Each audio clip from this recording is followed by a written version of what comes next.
From up here, everything looks like a map. Small, organized. The city is a circuit board, and we are just electrons moving along the same tracks over and over.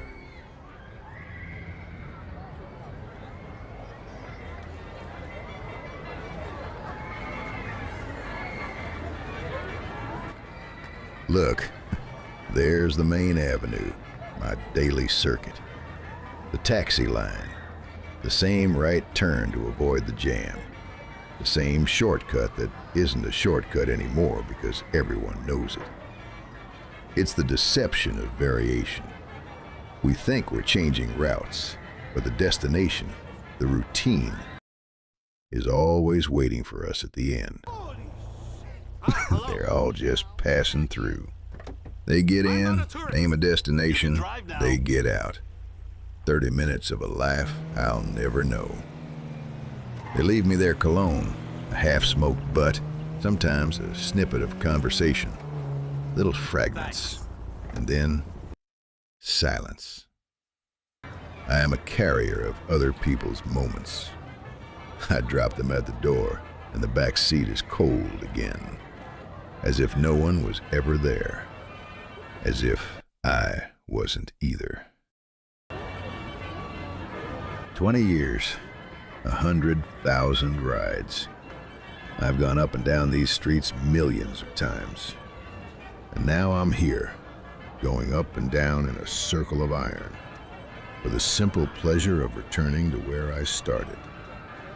It's the perfect metaphor, isn't it? Life isn't a straight line journey. It's just a very big loop. There's no drama here, no surprise. Just the slow, inevitable certainty that what goes up must come down. And what comes down will go up again. Tomorrow, the day after, every day. And I'll keep driving, moving others within their own loop.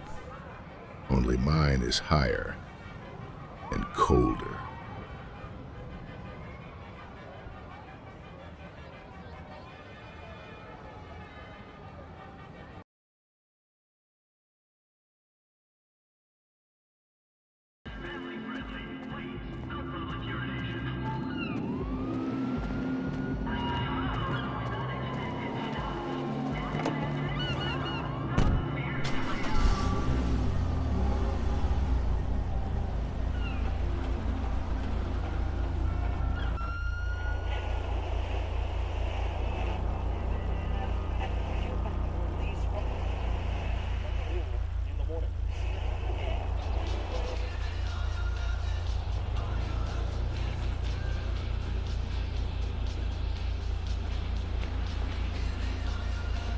They just got in.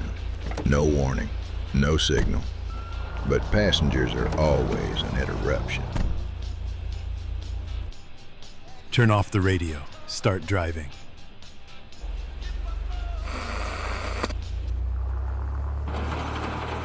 Turn off the radio. Go to a vague address. Drive slow. Just another strange request. People are strange. That's routine for me.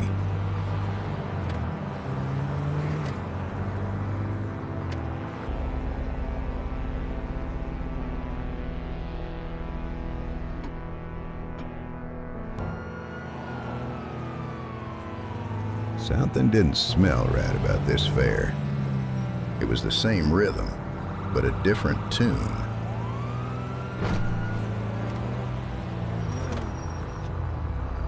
And then they moved. Slow, deliberate. Their hands went up, and I saw the glint of something. Not a weapon, not yet, but a mask. For a second, a small, cold knot tightened in my stomach. Fear, they call it. I remembered that feeling. It had been years. But it didn't last. The cold knot. It faded. What replaced it was something else. Not joy, not thrill. just different.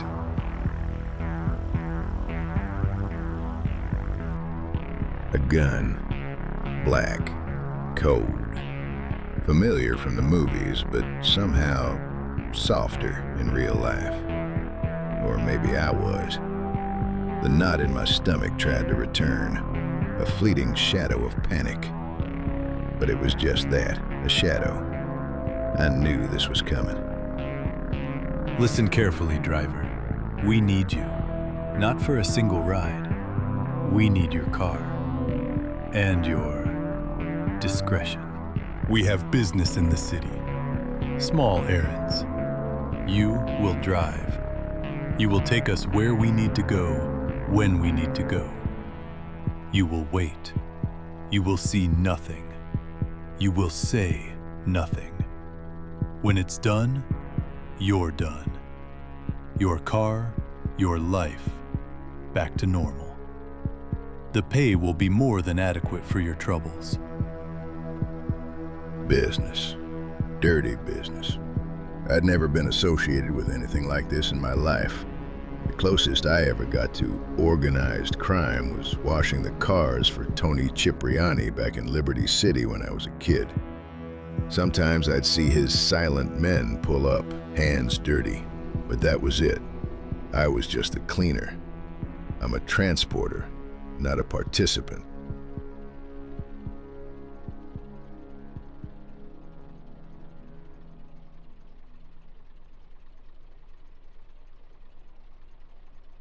I accepted. Why not? It was just doing something. Driving, waiting, being quiet. I already did that for 10 hours a day, 5 days a week. At least this time it was something different, and the money was good.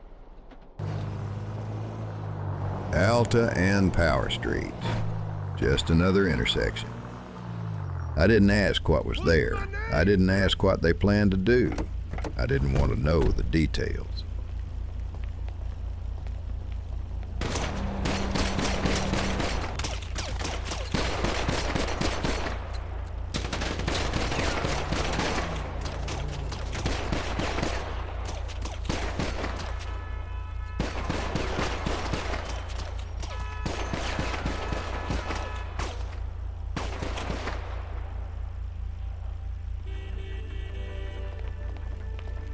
Let's go! I should have been terrified. I should have been praying for the routine to return, for the simple misery of 5 a.m. traffic. But as the minutes ticked by, watching that empty alley, I wasn't scared.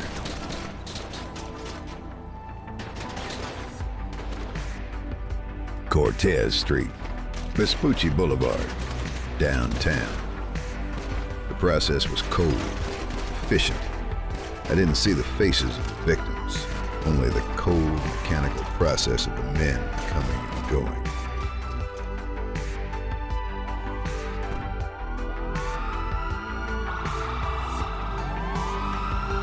Let's go, the cops are coming.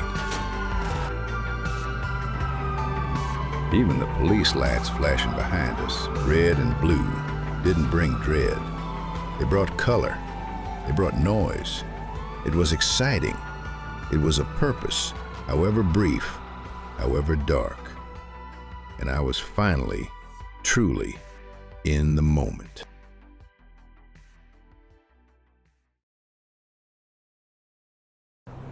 I spent 20 years moving other people to their destinations, trying to find my own in the miles.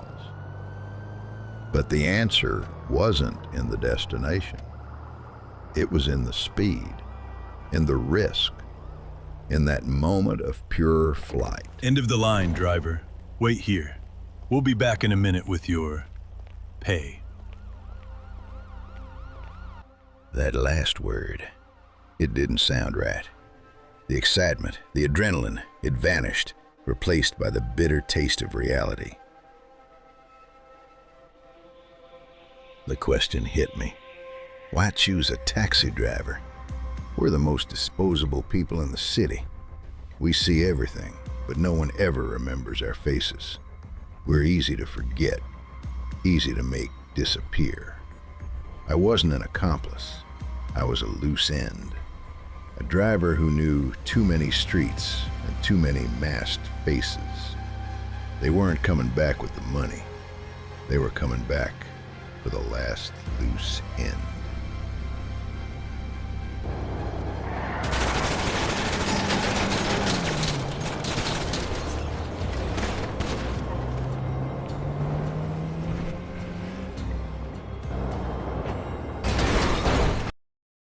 What the fuck did I just do?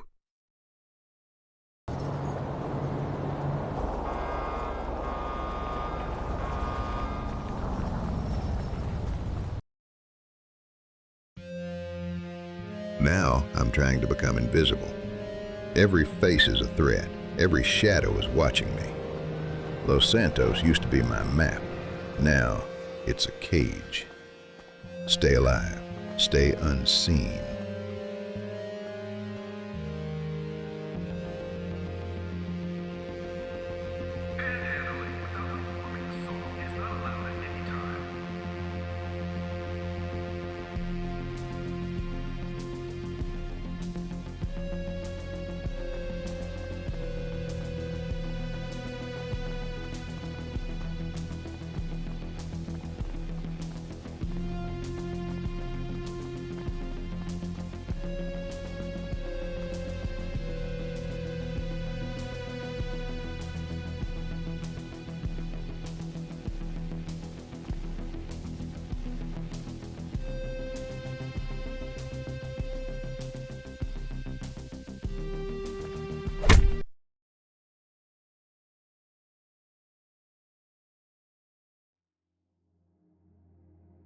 Where was I? I didn't know that place. Every part of my head was screaming, and the headache was my ticket back to reality. I didn't recognize the smell, the light, the silence.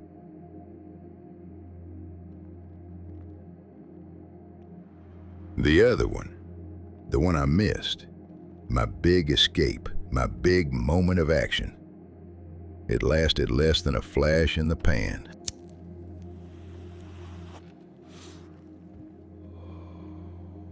And then I saw him. The boss? Unmasked, like I was less important than the coin he was playing with, or the cigarette he was smoking. He didn't look at me. He didn't have to. Why bother looking at the person you're about to throw away? Welcome back, driver. It took us a minute to find you. You certainly know how to drive. That jump, destroying your own livelihood to escape, that was courageous. I appreciate courage. But you see, driver, courage is just action. And all actions, no matter how desperate, have consequences. We chose you because you were available, because the time was right. Because the city, your city, brought us to your car, just as it brought us to our targets. It was nothing personal, just the randomness of fate. And now, your action has complicated things. You killed a man, a valued colleague. That's a serious complication. We don't take risks. We don't gamble. So, just as fate brought us together, fate will decide what happens now.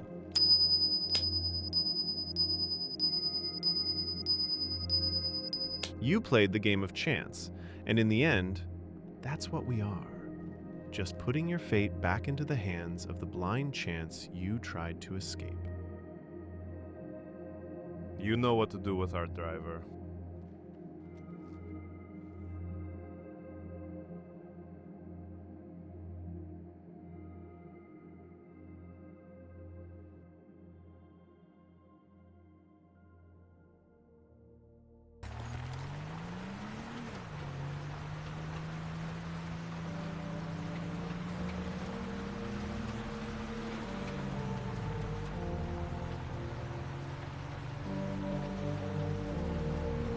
The road was over, and I finally understood the last trip. After driving strangers to their appointments for 20 years, my final fare was myself. I was driving to be left for the water.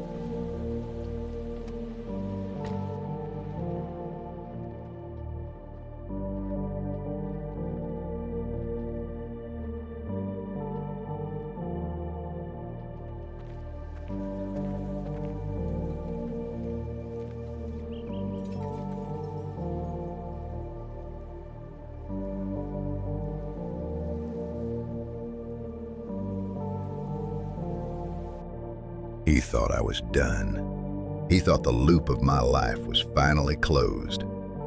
But even a broken machine still has a few unexpected sparks.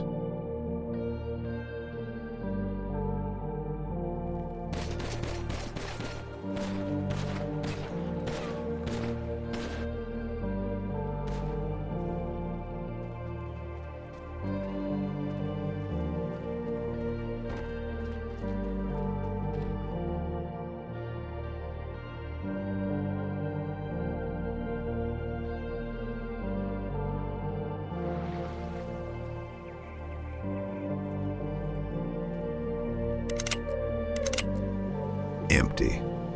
The worst sound in the world. I was cornered. The reservoir on one side, the car on the other. A dead end. They said the routine was killing me. They were right. But it took the end of the road and the barrel of a gun for me to finally feel something.